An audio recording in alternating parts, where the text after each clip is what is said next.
Have you ever found yourself at a family gathering, maybe around a Thanksgiving table, and felt a strange, almost imperceptible tension in the air?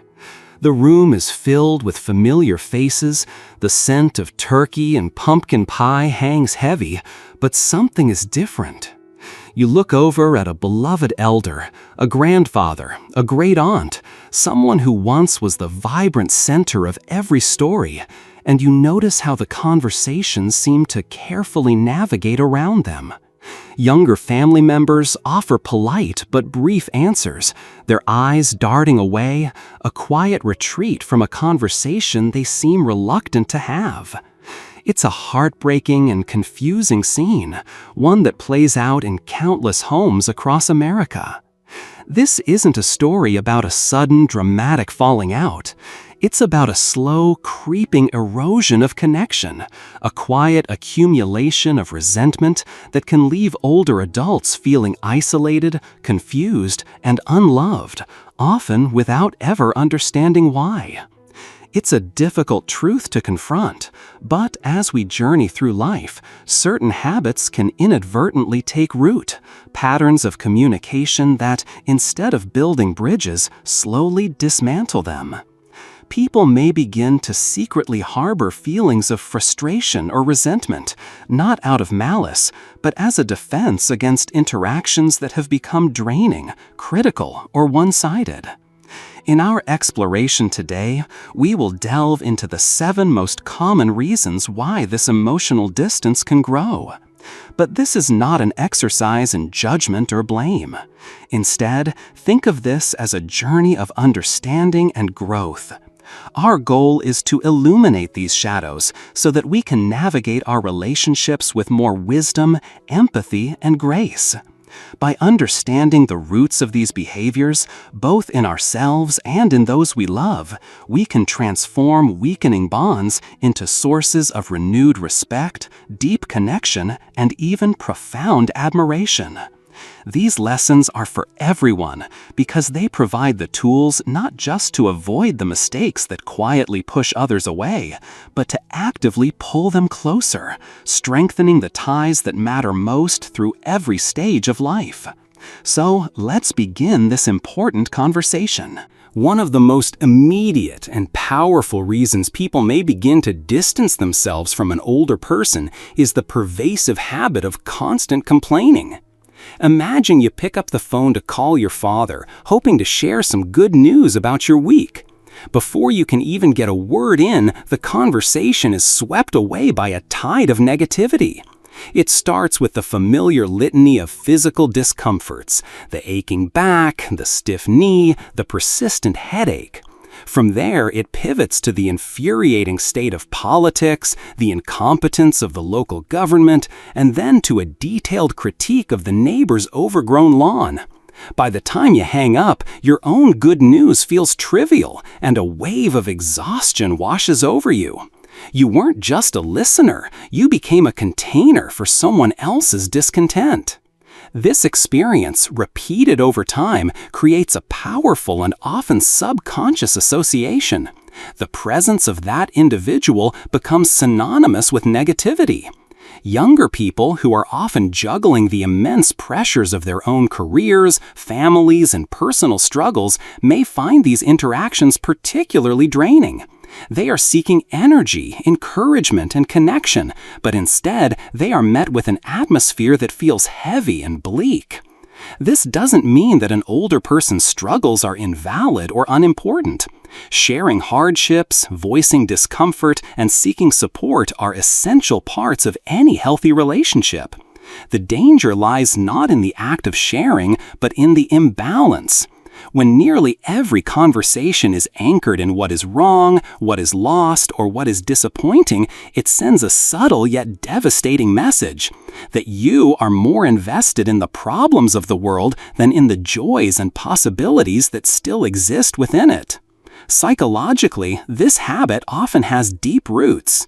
As we age, we inevitably face a series of losses: the loss of physical strength, the narrowing of professional opportunities, the departure of friends and loved ones. This can lead to a profound sense of losing control over one's own life. In this context, complaining can become a coping mechanism, a way to vent frustration and feel a momentary sense of release. What feels like a necessary expression of one's reality can, to an outsider, sound like a rejection of the present. Over time, this erodes relationships, even with the most loving and devoted family members. They may still care deeply, but they will start to ration their exposure to protect their own emotional well-being. Think of a friend you once had who only ever grumbled about their job. Did their complaints inspire you to spend more time with them, or did you find yourself quietly making excuses to avoid their calls? The same dynamic is at play here. The good news is that this is a habit, not a permanent state of being. The shift from complaining to a more balanced perspective can be transformative. It's not about ignoring pain or pretending problems don't exist. It's about consciously choosing where to place your focus. Reframing your words towards gratitude, resilience, or even simple observation can completely alter how people perceive you. Sharing a fond memory with genuine joy instead of bittersweet sorrow, or talking about a small thing you appreciate today rather than what you miss from yesterday can draw people in. Complaining is a choice, but so is inspiring others with your strength and wisdom. The path you choose will define the quality of the connections you maintain. That's the foundational secret, the power of your focus. If you're finding this first point insightful and want to commit to this positive shift, just comment with the number 1 below to let us know you're on this journey with us.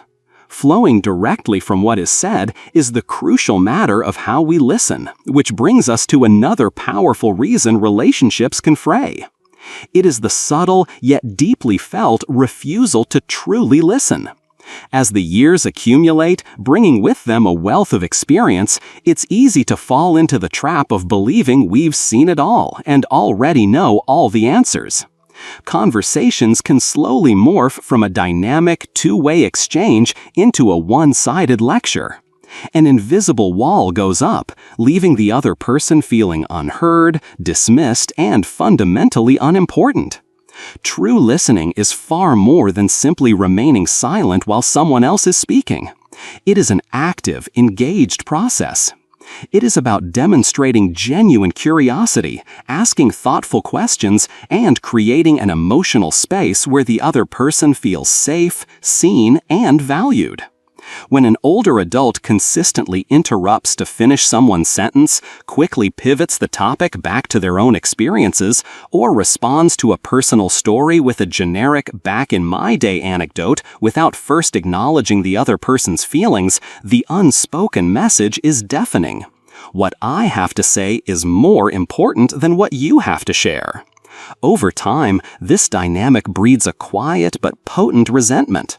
The person on the receiving end learns that their thoughts and experiences are merely a launchpad for someone else's monologue. They stop trying.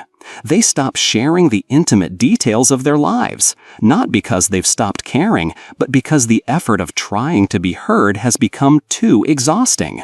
This behavior often stems from a deeply human desire to maintain a sense of relevance and dignity. In a world that is changing at a breathtaking pace, with new technologies, evolving cultural norms, and even shifting language, many seniors can feel left behind or invisible. Dominating a conversation can become an unconscious defense mechanism, a way to assert their continued value and wisdom. They are trying to prove they still matter, but ironically, the very strategy they employ achieves the opposite effect. Instead of commanding respect, it creates frustration and pushes away the very people whose connection they crave. Imagine a family dinner. A granddaughter, let's call her Jessica, is excitedly trying to explain her new marketing job, which involves social media strategies that sound like a foreign language to her grandfather. If his immediate response is to cut her off and launch into a long story about how he built his business with nothing but a handshake and hard work, Jessica's excitement instantly deflates. She might nod politely, but inside she feels a sting of invalidation. The next time she has exciting news, she might just share it with her friends instead. The profound irony is that deep, attentive listening often garners far more respect than incessant speaking. People are magnetically drawn to those who make them feel understood. By consciously resisting the urge to commandeer the conversation and instead asking probing, open-ended questions, what's the most challenging part of that? What are you most proud of? You create an atmosphere of mutual respect. People walk away from those conversations feeling energized and valued, thinking, I genuinely enjoy spending time with them. They make me feel important. It's a simple shift from proving your own worth to affirming the worth of others, and it can save a relationship from slowly starving of connection. This leads us to a related habit, one that can feel like 1,000 tiny paper cuts to the heart: the tendency to be overly critical. With age comes a lifetime of experience, and with that experience comes a sharpened perspective on what works and what doesn't. But when that hard-won perspective sours into constant, unsolicited judgment of others, their choices, their appearance, their parenting style, their career path, it ceases to feel like wisdom and starts to feel like condemnation. Younger relatives, neighbors, and even longtime friends may begin to dread interactions, bracing themselves for the inevitable critique rather than looking forward to encouragement and warmth. This criticism can manifest in countless subtle, piercing ways. It might be a passing remark about a new tattoo, a pointed question about why the grandchildren aren't in more extracurricular activities, or a sigh of disapproval at how much they spend on coffee. While these comments might be intended as helpful guidance, rooted in a genuine desire to see loved ones avoid mistakes, they often land with the sharp edge of a blade. They wound more than they help. Over time, these small wounds accumulate into significant emotional scar tissue, and people naturally begin to protect themselves by limiting contact. They build a wall, not of anger, but of self-preservation. If you are finding these insights valuable and they are helping you see relationships in a new light, please take a moment to subscribe to our channel and turn on the notification bell. Your support allows us to continue creating content that aims to inform, inspire, and foster deeper human connections. We wouldn't want you to miss what's coming next. From a psychological standpoint, a critical nature in later life often arises from a place of deep-seated disappointment or fear. Seniors may look at the modern world and feel that it has lost its way, that it lacks the standards, manners, or values they hold dear. Pointing out the flaws in others becomes a way of trying to uphold those values, of holding on to a world that felt more familiar and righteous. Yet, to the person on the receiving end, it doesn't sound like a principled stand. It sounds like constant personal disapproval. It communicates that they are, in some fundamental way, not good enough. Instead of inspiring them to improve, it quietly seeds resentment and a desire to escape the judgmental gaze. Think about how you feel when someone in your life constantly points out your mistakes. Do you feel motivated and drawn closer to that person, or do you begin to strategically avoid them? That is precisely the reaction that children, grandchildren, and friends have. What an older person may perceive as just being honest, the recipient may perceive as relentless harshness. The powerful truth is that every person is already carrying their own heavy burden of self-doubt. A kind word, a gesture of encouragement can lighten that load immeasurably. But a steady diet of criticism only makes it heavier until it becomes unbearable. The transformation begins when judgment is consciously replaced with encouragement. A compliment on someone's effort, even if the result isn't perfect. A word of pride in their resilience, or even a simple acknowledgement of how hard they are trying can mend broken fences and build new bridges. Instead of pushing people away with the coldness of criticism, you can draw them in with the warmth of understanding and compassion. Another behavior that can create a surprising amount of resentment is the habit of making every single conversation revolve around oneself. While life stories are precious and sharing personal experiences is a cornerstone of connection, a problem arises when the dialogue becomes a monologue. When your own past achievements, your current health issues, or your personal struggles consistently dominate the conversation, there is no space left for anyone else's voice. Those around you can begin to feel like supporting actors in a play that is always and only about you. They feel overlooked, unheard, and ultimately disconnected. This pattern often reveals itself in subtle conversational hijacking. A friend might start to tell you about a stressful situation at their new job, and before they can finish, the response is a long, detailed story about a similar challenge you faced at your job in 1985. A grandchild might share a difficult decision they're grappling with, and instead of exploring their feelings and options, the conversation immediately pivots to your own past troubles or triumphant successes. With each conversational turn, the spotlight swings back to you. Over time, others learn that their own stories are not safe. They stop opening up, not because they are secretive, but because they anticipate that their vulnerability will not be met with curiosity, but will instead be used as a cue for your next personal anecdote. Psychologically, this habit can be traced back to a profound and universal human need, the need to be seen and remembered. As we age, the fear of becoming irrelevant or forgotten can grow more acute. Sharing our stories feels like an act of self-preservation, a way of anchoring our identity and ensuring our legacy is not lost. The intention is to connect, but the unintended consequence is alienation. Instead of leaving a conversation feeling a sense of shared experience, the other person often leaves feeling frustrated and unseen. Think about how you feel at a social gathering when one person dominates the entire discussion, leaving no room for anyone else to contribute. It becomes tiring, and you might even find yourself physically moving to another part of the room to escape. The same dynamic unfolds within our most intimate relationships. What feels like meaningful sharing to you can be quietly experienced as profound self-centeredness by others. The surprising solution to this is not to stop sharing your stories, but to change the order of operations. The key is to become genuinely interested in others first.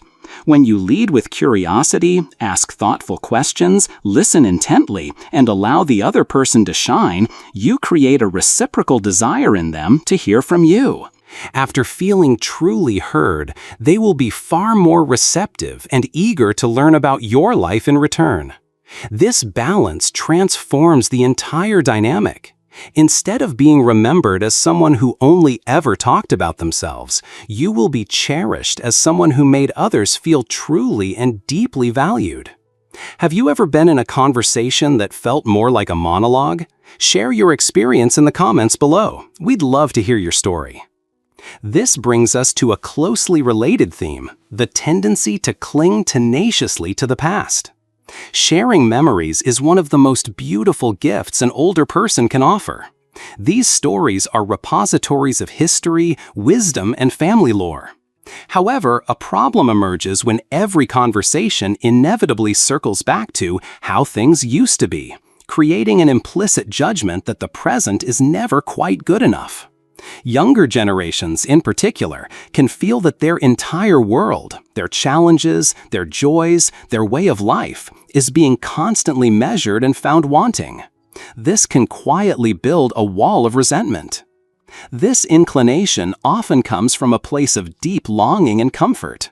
The past can feel like a safe harbor, a time that was simpler, more certain, and filled with moments of peak strength, purpose, and vitality.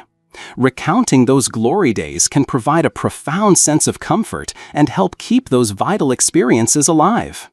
Yet when the focus remains exclusively on what was, it sends an unintentional but powerful signal to others that what they are experiencing right now is less important, less meaningful, or even fundamentally flawed. It invalidates their present reality. Imagine a grandson who is bursting with pride, having just coded his first simple video game. He rushes to show his grandfather, only to be met with the response, "That's nice, but when I was your age, we were outside building things with our hands. We had it harder, and we worked longer hours." While the grandfather's statement may be factually true, the grandson walks away feeling crushed, his accomplishment minimized, and his world devalued. This kind of response discourages openness in the future because the joy of sharing is consistently overshadowed by a demoralizing comparison. This clinging to the past can also strain friendships between peers.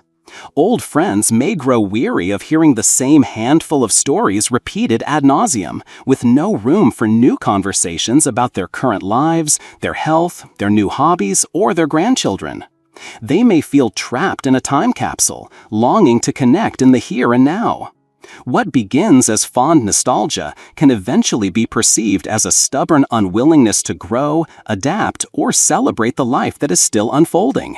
The true gift you can offer is not a choice between past and present, but a beautiful integration of both. The key is balance. Reminiscing warmly about the past while also expressing genuine curiosity and engagement with the present helps people feel both connected to your rich history and welcomed into your current life. A story from long ago becomes infinitely richer when it serves as a bridge to understanding today. By asking questions, showing sincere interest, and finding joy in what others are creating and experiencing right now, you communicate a powerful message.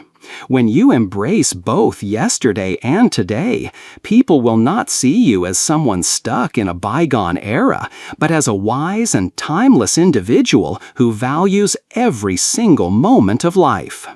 A particularly significant source of friction in our rapidly evolving world is the outright rejection of new ideas. Whether the topic is technology, cultural shifts, or evolving social values, dismissing everything new as foolish, inferior, or unnecessary creates a formidable barrier between you and the world around you. Family, friends, and neighbors may gradually stop sharing their passions and excitement because they learn to expect that their ideas will be met not with curiosity, but with a wall of dismissal. This behavior often springs from a sense of being overwhelmed. The sheer pace of change in the 21st century can feel relentless and disorienting. For someone who grew up in a more stable and predictable world, it is a natural human instinct to retreat into the comfort and certainty of what is familiar. However, when every new concept, from online banking to a different political viewpoint, is met with immediate resistance, the message others receive is not simply, "I prefer the old ways." The message they hear is, "Your way of living, thinking, and being is wrong." This is what fosters that quiet, simmering resentment and creates a vast emotional chasm. Think of a time you were passionate about something new, a book you were reading, a hobby you discovered, a new project at work, and you tried to share your enthusiasm with someone who immediately shot it down as a waste of time. You probably walked away feeling deflated, misunderstood, and perhaps even a little irritated. That is the very same feeling that children, grandchildren, and younger friends experience when their world is met with reflexive rejection instead of open-minded curiosity. If you're still with us and these points are resonating, let us know by commenting with the number 6 below. It helps us understand what content is most meaningful to you. And if you haven't already, consider subscribing so you don't miss out on future discussions like this one. On a psychological level, rejecting new ideas is deeply tied to the fear of losing control and relevance. By dismissing what is unfamiliar, seniors can create a temporary illusion of security in a world that feels increasingly alien. Yet, the deep irony is that this very choice often leads to the exact outcome they fear most: isolation. People stop including you in important conversations. They stop asking for your opinion. And they stop sharing their lives, all based on the assumption that you will not understand, approve, or even try to. The pathway out of this isolation is through the practice of openness, even in very small ways. You don't need to become a tech guru or embrace every new social trend. The shift is one of attitude, not aptitude. It's about replacing judgment with curiosity. Simply asking, "Can you show me how that works?" or "Help me understand why you enjoy this," can completely transform an interaction. Instead of feeling criticized and dismissed, the other person feels respected and seen. Instead of avoiding you, they will be drawn to you, eager to share more of their world and bridge the generational gap. Finally, and perhaps most corrosively to daily life, one of the most damaging reasons people may begin to resent an older adult is a noticeable loss of patience. Short tempers, constant irritability, or snapping at others over small, insignificant mistakes can turn everyday interactions into minefields of stress. What may feel to you like a moment of harmless frustration can leave others walking away with wounded feelings and a growing desire to simply keep their distance to avoid the next outburst. This pattern often manifests most acutely within the family. A spouse might make a minor error, like forgetting an item at the grocery store, and the reaction is a disproportionate flash of anger. A grandchild might accidentally spill a glass of juice, and instead of a gentle correction, they are met with a harsh, impatient scolding. These moments, though they may seem small in isolation, accumulate over time. They are like stones being added to a scale, one by one, until the balance of the relationship tips. Slowly but surely, people begin to associate spending time with you not with comfort, warmth, and safety, but with tension, anxiety, and the need to be constantly on guard. Psychologically, this growing impatience in older adults often stems from a profound and often unspoken feeling of powerlessness. As physical abilities may decline and tasks that were once simple become challenging, a deep frustration can build. Life is no longer as easy or predictable as it once was. This loss of independence and control is infuriating, and unfortunately, that frustration is sometimes misdirected at the very people who are closest, the ones who are trying their best to help. Think back to a time when someone lost their patience with you over something trivial. Did you feel motivated to try harder, or did you feel defeated and small? Most likely, you carried the sting of that interaction with you for some time. The same emotional residue is left behind when seniors become quick to anger. People, especially children, remember the sting far more vividly than they remember the love that may lie beneath the relationship. The empowering truth is that patience is a choice, and like a muscle, it can be cultivated and strengthened. The simple act of pausing before responding, taking a deep breath when you feel irritation rising, or even choosing to laugh at life's small, absurd annoyances can completely shift the emotional climate around you. When patience replaces irritation, you become a safe harbor for the people in your life, a place where they can come as they are, mistakes and all, without fear of judgment or anger. And that, ultimately, is the fertile ground in which lasting, loving relationships can truly flourish. As we reflect on these 7 pathways to disconnection, a powerful and hopeful truth emerges. The resentment people sometimes feel towards seniors rarely stems from age itself, but from the habits that can accompany it. Complaining, criticizing, clinging to the past, or rejecting the present may all feel like natural reactions to the challenges of aging, but they are choices that can, without our realizing it, push away the very people we long to hold close. The beautiful reality is that none of these patterns are set in stone. They are not inevitable consequences of adding years to our life, but are instead habits of thought and behavior that can be unlearned and replaced. Each one holds within it the seed of its opposite, a more connecting way of being. Gratitude can replace complaining. Encouragement can replace criticism. Curiosity can replace rejection, and patience can replace irritability. These are not monumental, superhuman feats. They are small, conscious shifts in our daily interactions. Yet these small shifts have the power to create enormous change, not only altering how others see you, but transforming how you feel about yourself and your place in the world. What stood out to you the most in our conversation today? Which of these reasons do you recognize, perhaps in your own life or in the lives of people you know and love? Simply by noticing them, by bringing them into the light of your awareness, you have already taken the most crucial first step toward building stronger, warmer, and more resilient connections for the years to come. Thank you for joining us on this deep dive into the heart of human relationships. We would be honored to hear from you. Please leave a comment below and share the one key insight you learned today and how you might apply it in your own life. Your thoughts, stories, and reflections are immensely important to us, so please don't hesitate to share them. Reading your comments provides us with incredible motivation and encouragement. If you found this video valuable and helpful, we would be grateful if you would like, subscribe, and share it with others who might benefit. Your support is what enables us to continue creating meaningful content designed to inform and inspire. Thank you for watching, and we look forward to seeing you in the next video.